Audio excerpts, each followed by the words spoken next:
In this video, we'll ask the big question. Can you really put a touring tire on an SUV? So, on the left, we have the Continental UltraContact UX7, a dedicated SUV tire. And on the right, we have the Continental UC6. This is a touring tire. So, we'll put them head to head in a dedicated battle in wet, dry, noise and rolling resistance to find out, does the extra demands of SUV fits any one of them? Hey guys, have you guys ever experienced a wet braking accident? So here we are at the wet braking track to find out how each tire performs at different wet braking distances. So this car actually accelerates all the way from 80 all the way down to 0, and we are looking at the braking distance. Bam, here. And we will evaluate different tires to see how much this distance actually differs. In wet braking, the SUV-focused UX7 stops in 31.8 meters, while the touring-focused UC6 needs 33.5 meters. That's a 1.7 meter longer stop, roughly 5% behind for the UC6. On the road, that's the difference between stopping at the bumper or stopping in it.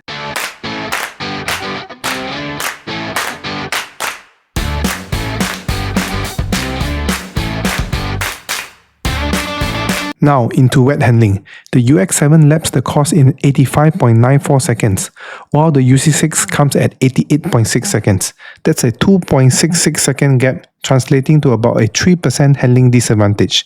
Not just slower, but noticeably less stable through transitions and corner exits. Subjectively, drivers feel it too. The UX7 scores 7.5, while the UC6 lands just at 6.8.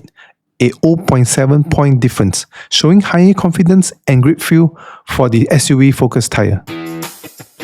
Guys, have you ever wondered when you are driving in the wet and suddenly when you accelerate and you drive through a puddle, suddenly your cars lose control? This is what we call aquaplaning, and today we are at the aquaplaning track and we're trying to measure how much your slipping speed is.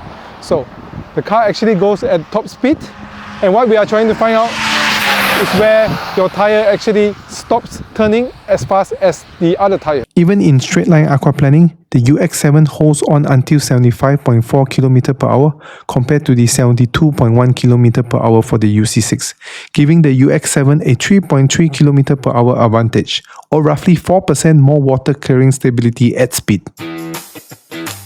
So, for SUVs, dry braking is all about safety and control. In this dry braking test, the SUV stops from 100 km per hour down to 0 to measure how different tires have different stopping distance. So a shorter stopping distance reduces crash risk and makes heavy family vehicle car much more safer. On dry braking, the UX7 again sets the benchmark. It stops in 34.1 meters, while the UC6 needs about 35.6 meters. That's a 1.5 meter difference, or about 4% disadvantage for the UC6.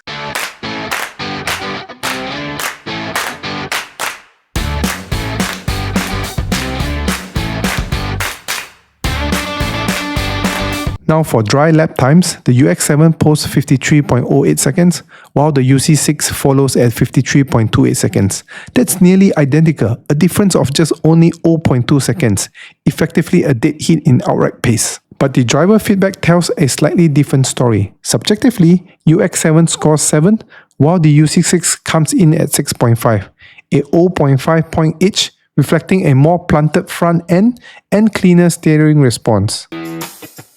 When it comes to comfort, this is where UC6 finally pushes back. UX7 scores a 7, while the UC6 scores a 7.1, a tiny 0.1 point advantage, or about 1% better, giving the UC6 a slight edge in ride softness over rough surfaces.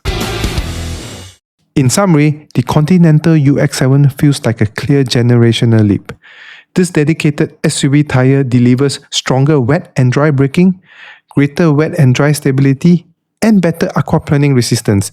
On the other hand, the Continental UC6, which is a touring tire, still plays its role as a comfortable, easy-going tire, especially for lighter vehicles and relaxed highway driving where ride smoothness takes its priority. Thanks for watching, and don't forget to subscribe.